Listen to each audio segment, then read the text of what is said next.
Good morning, and thank you for tuning in to another episode of Recipe Tuesday. Since the holidays are going to be here in about a month and a half, I have a really good slow cooker apple cobbler that I would like to share with you guys. And it takes about 4 hours to make. It's 571 calories.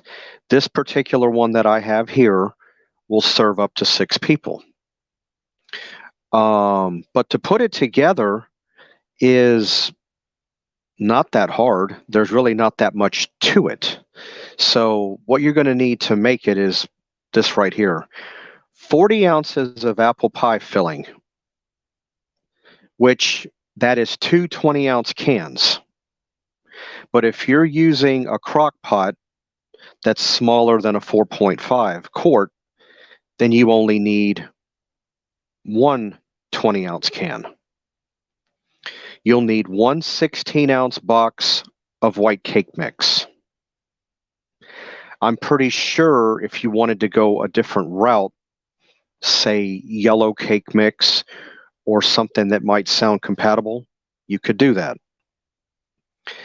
A half teaspoon of cinnamon, 6 tablespoons unsalted butter melted. This is an option. Cinnamon sugar. Also an option, vanilla ice cream. What you're going to do is you're going to empty one or both cans of apple pie filling. Again, it depends on how much you're making, into the crock pot. If you like, you can sprinkle the apples with cinnamon sugar. I'm just wondering, even though it says to use a half teaspoon of cinnamon, I don't see why you couldn't just sprinkle regular cinnamon over the apples instead of cinnamon sugar. But I guess that's, again, it is an option. Then what you're going to do is you're going to mix the cinnamon into the dry cake mix, then sprinkle dry cake mix mixture on top of the apples. After that, you're going to spoon the melted butter onto the cake mix layer. Do not mix the butter with the cake mix. The moisture generated from the slow cooker will bake the cake.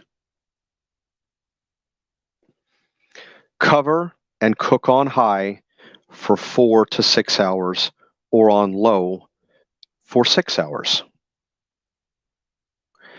Spoon cobbler into dishes and serve topped with a scoop of vanilla ice cream. But let me go back to number 4 for 1 minute. I want to make sure I didn't say wrong. High for 4 hours, low for 6 hours. Now, when it comes to the ice cream of choice that you could use, do you necessarily have to use vanilla? No, you could go with a different flavor. I myself, I know when it comes to vanilla, I prefer the French vanilla. I happen to like that little extra richness that it gives you. But don't get me wrong, I can eat any kind of vanilla ice cream, but if it came down to it, I certainly would not turn down French vanilla. And what is also unique about this recipe is that, do you have to use apple pie filling to make this particular cobbler? No.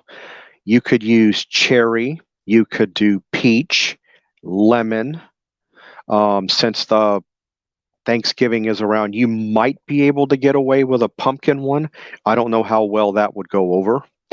Let's see. The sky is really the limit. Raspberry, blackberry, blueberry. One time, I have to share this, and I think the pie filling was made from scratch. I had a mixed berry cobbler.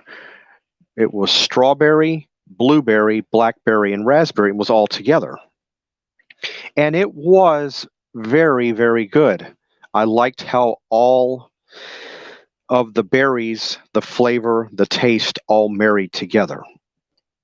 And just know in the berry world, for those that don't know, that berries are also high in antioxidants.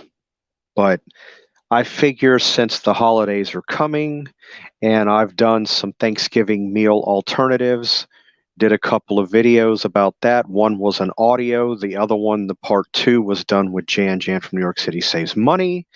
So now I figured it was time to go ahead and put out a dessert. And I'm reverting back to the slow cooker. And I should say, I've never made a cobbler in the slow cooker, but I have baked a cake and it turned out really good. So, definitely give it a try. I would be willing to make this, just to see how it turns out. From the picture that I'm looking at, it looks heavenly. And any time that a slow cooker uh, is used and you make something using a slow cooker, it usually turns out extremely good. That's why when it comes to a pot roast or any type of chicken, um, any type of poultry, things like that. One time I think I've done a lentil soup. I have spoken about that in the past, and it turns out fairly good. Well, anyway, I wanted to put this out here. This would be a nice addition to somebody's Thanksgiving meal. Definitely give it a try if you want to do so. I think all of us would like it. I'm willing to give it a try. Next week, on my next Recipe Tuesday, I'm going to do another dessert. And I'm doing the dessert a little more so now, not that I don't have a sweet tooth. I know a lot of us do, but because of the holidays. And it gives all of you guys a few options, to make. And the other one that I'm going to do for next Tuesday is a popular one, but it doesn't take too many ingredients to put it together. So be on the lookout for that. I hope all of you have a great, fantastic rest of your Tuesday. And I will see you back here on Thursday afternoon. Take care. Have a good one. And I'll see you then. Bye.